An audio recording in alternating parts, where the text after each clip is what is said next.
வணக்கம். ஒரு இனிய காலை பொழுதில் சந்திப்பதில் மகிழ்ச்சி. இப்போ நம்ம எங்கே இருக்கோம்னு பார்த்தீங்கன்னா நார்த்தமலை. இது புதுக்கோட்டை மாவட்டத்தில் இருக்குது இந்த கிராமம். அங்கே உள்ள கடம்பர் கோயிலுக்கு தான் நம்ம போயிட்டுருக்கோம். இந்த நார்த்தமலைன்னு சொல்கிறது நகரத்தார் மலை அப்படின்றது நார்த்தமலையாக மருவிருக்குன்னு ஆய்வாளர்கள் கருதுகிறாங்க. இந்த கடம்பர் மலைக்கு ஏன் நம்ம இப்போ போகிறோம்? கடம்பர் மலை கோயில் அப்படி நீங்கள் இதை எடுத்துக்கணும். கடம்பர் மலை கோயில் ஏன் இங்கே போகிறோன்னு பார்த்தீங்கன்னா, சுமார் 1000 வருடங்களுக்கு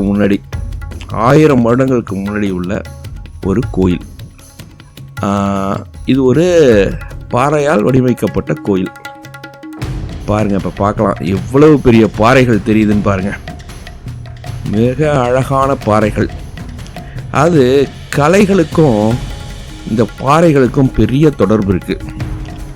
நம்ம ஏன் இந்த பாறைகளை இவ்வளோ முக்கியமாக இவ்வளோ பெரிய மலைகளை பார்க்கணுன்றதை முதல்ல தெரிஞ்சுக்கலாம். இது உலகிலேயே மிக தொன்மையான பாறைகளை நில அமைப்பாக கொண்ட பகுதி. அதை முதல்ல நம்ம தெரிஞ்சுக்கணும். இது நம்ம தமிழகத்தில் தான் இருக்குது. நம்மை சுற்றி இருக்க பாறைகள்லாம் நமக்கு எப்படி தெரியும்? வெறும் பாறைகள் அப்படின்னு நம்ம நினச்சிருவோம். கண்டிப்பாக அப்படி கிடையாது.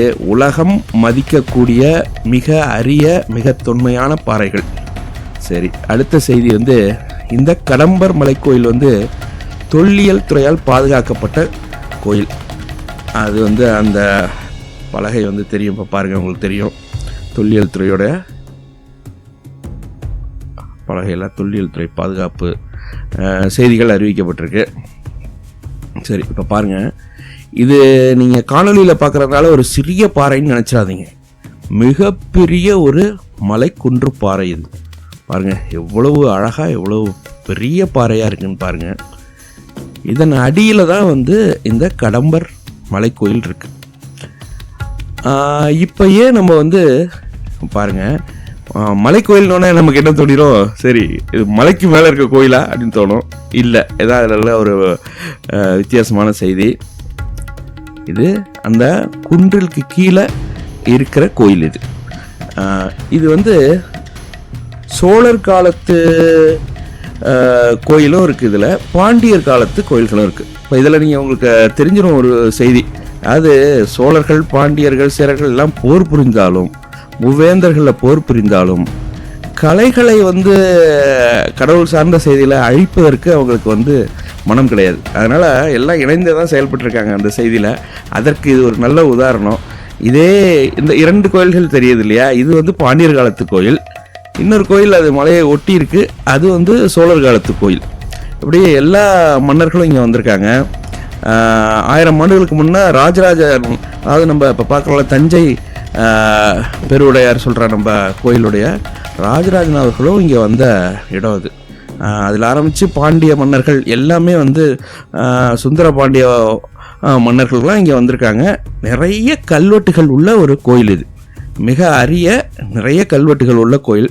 வழக்கம் போல தான் நீங்கள் காணொலிகளை அந்த கடம்பர் மலைக்கோயில்னு தேடி பாருங்க. நம்ம நண்பர்கள் மிக அழகாக காணொலியில் இதில் இருக்கிற கல்வெட்டுகள் பற்றியும் மற்ற செய்திகள் பற்றியும் மிக தெளிவாகவும் அழகாகவும் சொல்லியிருக்காங்க. அது நீங்கள் கண்டிப்பாக அதை வலைத்தளத்தில் தேடி நீங்கள் கண்டிப்பாக அதை பற்றி தெரிந்து கொள்ளுங்கள். இப்போ பாருங்கள் எப்படி இருக்குன்னு பாருங்கள். அது பாண்டியர் காலத்து கோயில். அது பூட்டப்பட்டு தான் இருக்குது. இருந்தாலும் அதனுடைய அமைப்பு எவ்வளவு தெளிவாகவும் அழகாகவும் இருக்கிறது. இப்போ தொடர்ந்து தான் நம்ம முதல்ல பார்த்தோம். மலைகளுக்கும் கலைகளுக்கும் என்ன தொடர்புன்னு இப்போ உங்களுக்கு தெரிஞ்சிருக்கோம். மலைகள் தான் இப்படி கலைகளாக மாற்றப்பட்டுள்ளன. இப்போ நம்ம இந்த காலங்களில் பார்த்திங்கன்னா நிறைய செய்திகள் நமக்கு தெரியாமல் போயிடுச்சு. அதனால் இப்போ ஒரு காட்சிகளை காணொலியில் பார்த்துட்றோம். நம்ம இப்போ சொல்கிறோம் இல்லையா, வீடியோ ஆடியோ இதெல்லாம் ஒரு டிஜிட்டலாக நம்ம பார்த்துட்றோம். அந்த காலத்தில் ஒரு இடத்தை சித்தரிக்கிறதுக்கோ சொல்வதற்கோ என்ன நம்ம இப்போ மீடியம்னு சொல்கிறோம்ல, எதை கொண்டு சொல்லுவது? இப்போ நூல்களாக எழுதி வைக்கலாம், மிக அழகான நூல்களாக எழுதி வைக்கலாம், வர்ணனைகளாக எழுதி வைக்கலாம். அதை தாண்டி தன்னுடைய சிந்தனைகளை வடிவம் பெற வைக்கிறதுக்கு எடுத்துக்கிட்ட ஒரு பொருள் தான் இந்த கற்கள். நல்லா பாருங்கள், இந்த பாறைகள் பாருங்கள் எவ்வளோ அழகாக பாருங்கள். ஒரு ஒரு கும்பம் போன்ற வடிவம், அப்புறம் இந்த தூண்களை பாருங்கள். இந்த தூண்களுக்கு நான் இன்னொரு செய்தி உங்களுக்கு சொல்கிறேன். அங்கே பாருங்கள், ஆலமர் செல்வர் தட்சிணாமூர்த்தின்னு சொல்கிறோம்ல, ஆலமர் செல்வருடைய ஆலமரத்தோட மேல் பகுதி இருக்குது. ஆலமர் செல்வரை காணோம். சரி, அதை விட்டுருவோம். பாருங்கள், அழகான அமைப்பு, மிக மிக அழகான அமைப்பு. எவ்வளோ தெளிவாக வந்து உருவாக்கப்பட்டிருக்குன்னு பாருங்கள். இந்த அமைப்பு வந்து இன்றளவு நம்ம பார்க்கக்கூடிய அளவில் இருக்குன்னா இந்த கற்கள் நமக்கு தந்த பரிசு, இந்த பாறைகள் நமக்கு தந்த பரிசு. பாருங்கள், 1000 வருடங்களுக்கு அப்புறம் இதை நம்ம பார்த்துட முடியுமா? இந்த தூண்களை பாருங்கள், இப்பயும் கூட நகரத்தார் கட்டக்கூடிய வீடுகள்லையும் இதுலேயும் இந்த தூண்கள் வந்து இதே வடிவத்தில் தான் இருக்குது. நான் ஏன் நகரத்தாரை சொல்கிறேன்னா, நகரத்தார் நிறைய கொடைகளை வந்து இந்த கோயில்களுக்கு கொடுத்துருக்காங்க. இன்றைக்கி செட்டியார் சமூகம்னு சொல்கிறோம் இல்லையா, அவங்க வந்து நகரத்தார், அந்த சிட்டி பீப்புள் நம்ம சொல்கிறோம்ல, அவங்க அந்த பூம்புகார்லேருந்து நகரத்தில் பெரிய தொழில் வணிகர்களாக இருந்திருக்காங்க. அந்த நகரத்தார் நிறைய கொடைகளை இந்த கோயில்களுக்கு செஞ்சதாக கல்வெட்டுகள் இருக்குது, எல்லாமே இருக்குது. அதோடைய பின்புலமாக நம்ம இந்த தூண்களை பாருங்கள், அதெல்லாமே வந்து நகரத்தார் இன்றும் இருக்கக்கூடிய வீடுகளில் கூட வந்து இந்த நகரத்தார் கல் தூண்களில் இந்த அமைப்புகள் இருக்குது. அப்புறம் இப்போ பாருங்கள், படிகள்லாம் இன்றைக்கி நோசிங்னு சொல்கிறாங்கல்ல, படிகளுக்கு ஓரத்தில் வந்து ஆழமாக இருக்கிறது, அதெல்லாம் அந்த காலங்களில் இருந்திருக்கு. பாருங்கள், இது வந்து நீங்கள் பார்க்குறது வந்து பாருங்கள் எவ்வளோ அப்படியே ஒரு மதில் சுவர் மாதிரி, ஒரு பக்கம் சுவரும் 3 புறம் வந்து ஒரு சுவரோட ஒரு கோயில் இருக்குது. பாருங்க, இது வந்து குளம் கிடையாது, சுனை குளத்திற்கும் என்ன வித்தியாசம்னு உங்களுக்கு தெரிஞ்சிருக்கும். இந்த சுனை வந்து என்னென்னா, அந்த பாறையிலேருந்து நீர் கசிஞ்சு தேங்குற இடத்த வந்து சுனைன்னு சொல்லுவோம். வறண்ட காலங்களில் கூட தண்ணீர் இருந்து கொண்டே இருக்கும், அது மாதிரி ஒரு பகுதி. அதை வந்து குளம் போல் வடிவமைச்சு அதுக்கு படிகள் எப்படி பாருங்க, எவ்வளோ அழகான படிகள் பாருங்களேன். கிட்ட பார்த்தீங்கன்னா உங்களுக்கு தெரியும், அவ்வளோ அழகாக வந்து அது படிகள் இருக்குது. படிகள் அமைப்பு ரொம்ப பார்க்குறதே எங்களுக்கு ரொம்ப மகிழ்ச்சியாக இருந்தது. இன்றைக்கி நம்ம வந்து ஸ்விம்மிங் பூல் அப்படின்னு சொல்லி நீச்சல் குளங்களை பற்றியெல்லாம் சொல்கிறோம். தமிழர்களுக்கு நில அமைப்பை பயன்படுத்துகிற அறிவு மிக ஆன்ற அறிவு. அதன் பயன்தான் வந்து இந்த மாதிரி உருவாக்கங்கள். இப்போ பாருங்கள், நீங்கள் கொஞ்சம் கற்பனை செய்து பாருங்கள், 1000 வருடங்களுக்கு முன்னாடி மக்கள் வந்து மகிழ்ச்சியோடு பார்க்கும்போது தன் கை கால்களை கழுவிட்டு உள்ளார போவதற்கும் ஒரு குளிர்ச்சி பிறந்த இடமா அமையறதுக்கும் எவ்வளோ அழகாக அமைச்சிருக்க. அந்த பலிபீடம் இருக்குது, கதவு பூட்டப்பட்டிருக்கு. இந்த கோயிலும் சிவன் கோயில் தான். இப்போ அந்த இடைவெளியில் நான் அந்த கோயிலை காட்டுறவங்களுக்கு பாருங்கள், நிறைய தூண்கள், மண்டபங்கள், அதற்கு முன்னாடி உள்ளார வந்து கோயிலும் இருக்குது. இந்த மண்டபங்கள் வந்து பாண்டியர் காலத்தில் கட்டியிருக்கலாம், கோயில்கள் வந்து சோழர் காலத்தில் கட்டப்பட்டிருக்கும்னு ஆய்வாளர்கள் கருதுகிறாங்க. இந்த கோயிலோட இன்னொரு சிறப்பு பாருங்கள், இந்த கோயிலுடைய மேல் தளத்தில் இருக்கிற அந்த நம்ம சொல்கிறோம் இல்லையா கலசங்கள், அதெல்லாம் கூட கற்களால் ஆக்கப்பட்டது. இப்போ பாருங்கள், உங்களுக்கு ஒரு அமைப்பு தெரியும். இங்கே காவல் மண்டபங்கள் எல்லாம் இருந்திருக்கு, மதில் சுவர்கள் இதெல்லாம் இருந்திருக்கு. இதெல்லாம் அழிந்த நிலையில் நமக்கு தெரியுது. இந்த பகுதியை நிறைய நீங்கள் பார்த்தது போலயே உங்களுக்கு தோன்றிருக்கலாம். இது நிறைய திரைப்படங்களில் வந்திருக்கு, தமிழ் திரைப்படங்கள்லையும் மற்ற திரைப்படங்கள்லையும் இந்த பகுதி வந்திருக்கு ஒரு காலத்தில். நீங்கள் அதனால் கூட வந்து உங்களுக்கு வந்து இதை பார்த்த இடமா உங்களுக்கு தோணலாம். மிக மிக அழகான இடம் இது. வந்து நிறைய வந்து ஒரு கோட்டைகள்லாம் கூட இருந்து அழிஞ்சிருக்கு. ரொம்ப இந்த நில அமைப்பு பார்த்திங்கன்னா, இப்போல்லாம் வந்து நம்ம வந்து மலைகளை ஒட்டி உள்ள நகரங்களை வந்து பெரும்பகுதி நம்ம பார்க்க முடியல. அவ்வளோ அழகான ஒரு நகரமாக இது வந்து இருந்திருக்கு. சுமார் வந்து ஒரு 5 மலைகள் வந்து வரலாற்றில் குறிப்பிடப்படுது. அத்தனை மலைகளும் இதை சுற்றி 5 மலைகள் இருக்குது. அதில் ஒரு மலை தான் இந்த நம்ம கடம்பர் மலை. 5 மலைகள்லையும் வெவ்வேறு இனக்குழுக்களை செய்தி, இப்போ வந்து ஒரு செய்தியை பறை சொல்லி சொல்கிறவங்க அவங்க இருந்த இடங்கள், ஆளுருட்டி மலை, இன்னும் நிறைய மலைகள். இந்த 5 மலைகளுக்கும் ஒவ்வொரு தனி செய்திகள் இருக்குது. அதை இன்னொரு காணொலியில் நம்ம பார்க்கலாம். ஆனால் இப்போ உங்களுக்கு திருப்பி செய்திக்கு வருவோம். பாறைகள் கலைகளாக மாறியது ஏன் மாறி இருக்கு அப்படின்றத உங்களுக்கு தெரிஞ்சிருக்கும். அன்னைக்கு வந்து நமக்கு வந்து எந்த செய்தியை ஒரு முப்பரிமாணத்தில் நமக்கு தரணும்னு வந்து மனிதர்கள் நினைத்தார்களோ அதை உருவாக்கியிருக்காங்க. அது 1000 ஆண்டுகள் கடந்தும் நம்ம வந்து பார்த்துக்கிட்டு இருக்கோம். அதை நம்மளால் பார்க்க முடியுது. நம்ம அந்த மக்களை வந்து சந்திக்கிறதுக்கு சமம் இல்லையா? அவ்வளவு தூரம் முக்கியம் வாய்ந்தது இந்த கோயில்கள். வரலாற்று ரீதியாகவும் மிக மிக முக்கியம் வாய்ந்தது. தமிழர் வரலாற்றிலையும் மிக மிக முக்கியமான கோயில்கள் பாருங்கள். அதற்கு அடுத்த செய்தி என்னென்னா, மீண்டும் மீண்டும் நம்ம சொல்கிறோம், இது போன்ற தொன்மையான செய்திகள் உலகத்தில் எந்த நாடுகளில் இருந்தாலும் அவ்வளவு எளிதாக நாம் நெருங்கிவிட முடியாது.